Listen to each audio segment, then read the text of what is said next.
This is a video on Claw. The Scratch 1.4 mode focused towards servers and other internet related stuffs. It has 4 categories which include cloud, connections, internet and other. So let's just check it out from the top to bottom fashion as usual. But we're not going to be covering things that are not important. Or we can say it as with no changes. Places with no changes. So let's just start from mesh.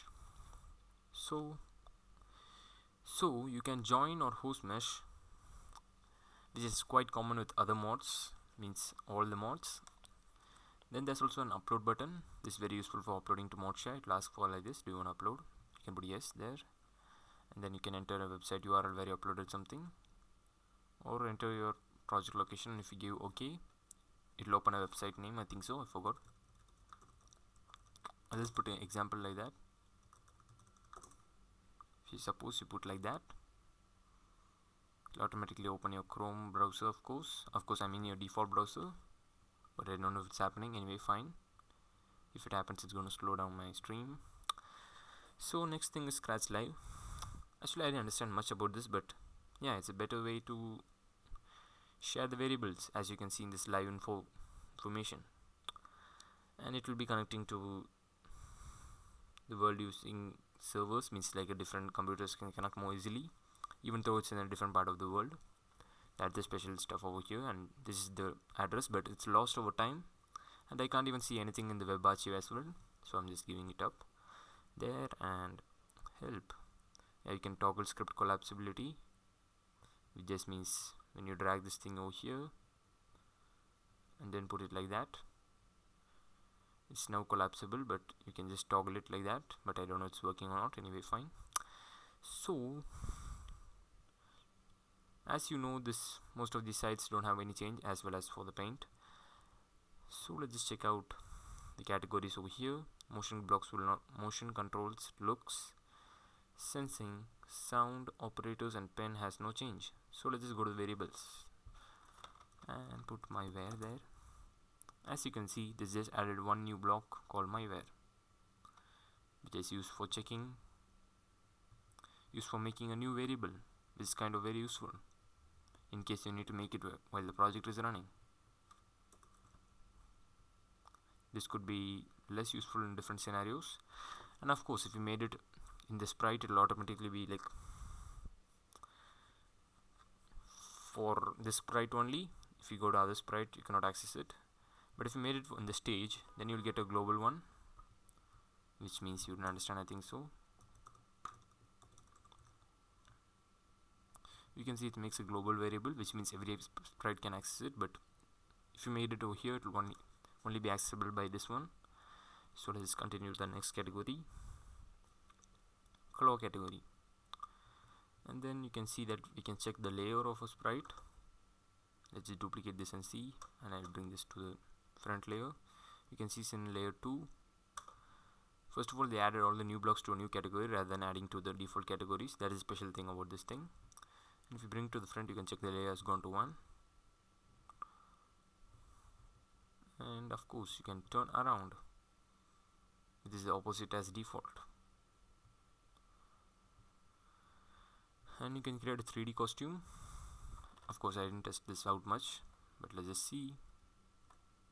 This is quite similar to that booms. You can see over here it creates 3D costume. The effect is not that much good, so let me just put it lesser. I think this is related to pen, so you can see it clears it down. They didn't add it to the right category, rather they added to this category. Of course, it doesn't work for this sprite, so anyway.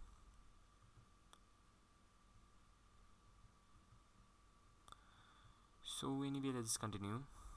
You can clear and 3D costume. That just clears the whole page before creating a new 3D costume. And also, of course, you need to mention your gap. That's how it works. And first of all, it clears before doing a new stuff. That's the new thing about this. And this checks if you receive any message, like whether you receive this thing. These things are quite useful when you put new blocks into a new category, because you can easily access the blocks, but if you add it to the existing category, it usually confuses things up. like if you check this one, and then if you check a variable, if you receive something like this thing, it reports true now because it broadcasted the message thing. And then let's check out the most things. So you can just save lists as well. Imagine, let me just make a list.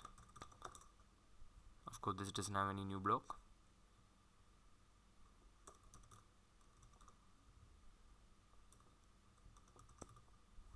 Just add a bunch of stuff like that, and you can just save your list. I think this is for exporting your list, that's what it means. I don't know, something is going on in the background. And you can of course load your list, but wait, I cannot do anything here, right? Okay, you can load a list, you can receive something, you can check if you receive something. Wait, I just checked that block already. Set save to save. I don't understand about this. This means it will have a save.txt over here, I think so. I don't know much about that. And of course the saves using .sp file format if you save using this thing,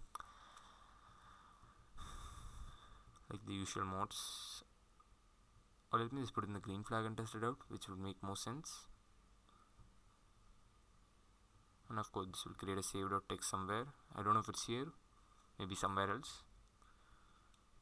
And then you can check the current save, you can see its project. This is how the save works. It will remember the save there. But I don't know if you create a new project, it will erase all the saves that you have before, because I didn't test it out much. And you can also check your project name in case you saved it. Let me just save it for now.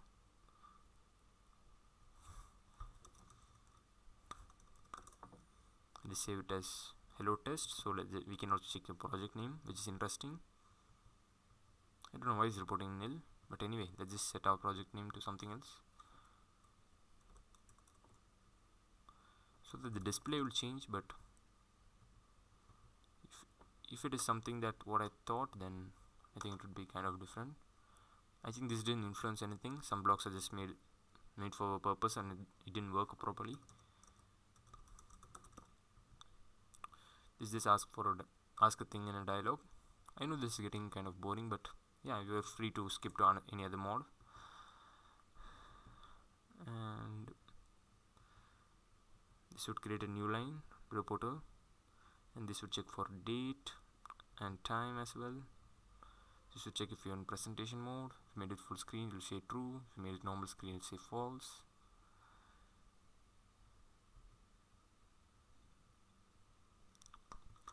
This is kind of useful, pause your script, but I don't know how it certainly works, but yeah.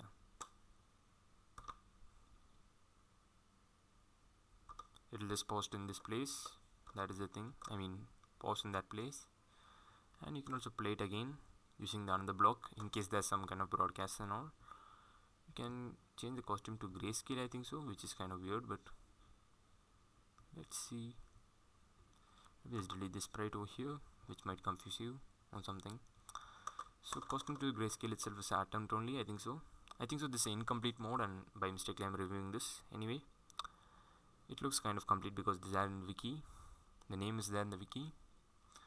And this checks for the golden ratio, but I don't know what is a golden ratio. Oh, it's grayscale this over here, but it takes time to load. Yeah, it's working. I mean the costume to grayscale is working, but it needs additional loading. Means you gotta change the costume over here and come back, then only it will load. I don't understand what is a golden ratio. I think you can explain to me later if you know anything about golden ratio. Or let me just make a new sprite like that, so that I can understand about golden ratio. But golden ratio has not changed, I think so. This as well as 1.6. I think it doesn't depend on the size. It just depends on something else. And there's also a thing to check for notes that comes through my mic, but of course it's not working. I think it's from the old, it's obsolete code, I think so. Pen marks, I don't know. Okay, pen marks, let's just check it out. Pen down, now we can see the pen mark might increase to 1. Let's just take it up again. Now it's still 1. Let's put it down again. It's 2. It's counting how many times you're putting the pen down and up. Down only. That's what it's counting, I think so. So it's kind of interesting if it's there in Scratch as well. This is a case sensitive equal to checker. I think they could put two equal to's here rather. You can see it reports false, but you need if it's only capital, then it will say correct. That's how it is. It's a case sensitive one. You can run also codes in Smalltalk, but I don't know much about Smalltalk and all. I don't know if this would work or something. Let's check it out anyway. Okay, anyway, I didn't understand anything on Smalltalk, so let me just cancel that. And there are more things for mesh and all, but I'm not going to be testing mesh because it takes very long time. And of course I made a video in the past, I think so, at least 1 or 2 on meshing. And also the Scratch live connection, but it's not working. I think I need some, if I got any clue about this, I will certainly inform you, or if you know something, you can comment below. And this checks for the internet connection, but it's not a working block, I think so, because I'm having my internet connection on. Let's check something like, I don't know, seriously now I'm not having any website to check. First of all, let me just, I don't know what to put here, maybe google.com. I don't know, it's not reporting anything. Okay, let me just put the full URL there.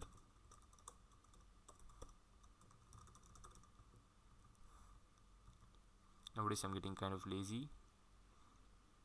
I'm not putting the whole web address actually. That is the problem with me. And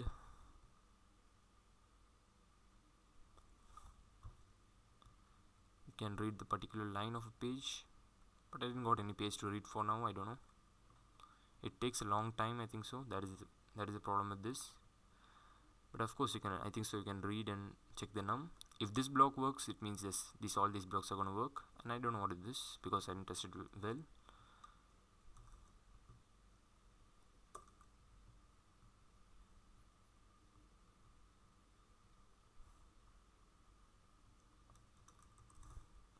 And this one I didn't test it out.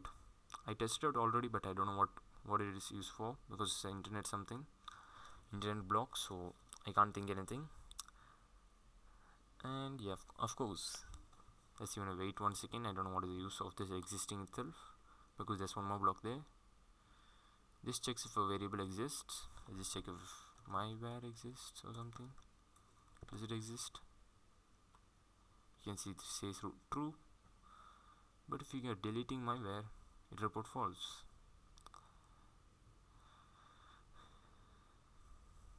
And we can make one thing to global and local. You can see that by default it makes it into local, so let's just change a into a global variable. You can see it moves to the global, I think so. Okay, it's not moving. Oh, let me just wait some time and see, otherwise it has some bug or something. It's not made yet, so I don't know, it has some lag or something. And of course you can see a timeline date and checks if something is containing another. I think this is for list or something, or is it already there in operators? Okay, they didn't add it to operators yet. And you can open and close your camera. This is amazing feat actually. I mean, just reading it wrongly. Okay, anyway, it's cool, but it's going to slow down some processes. You can replace my costume on with the camera thing. And these are the interesting stuffs over here about this mode. And of course I will leave a download link in the below. And also thanks for watching. This time I just try to make it much more shorter rather than disturbing you, but I don't know if it's short at all. So anyway, just comment about what you're thinking about this video below, and also like the video. And thanks for watching.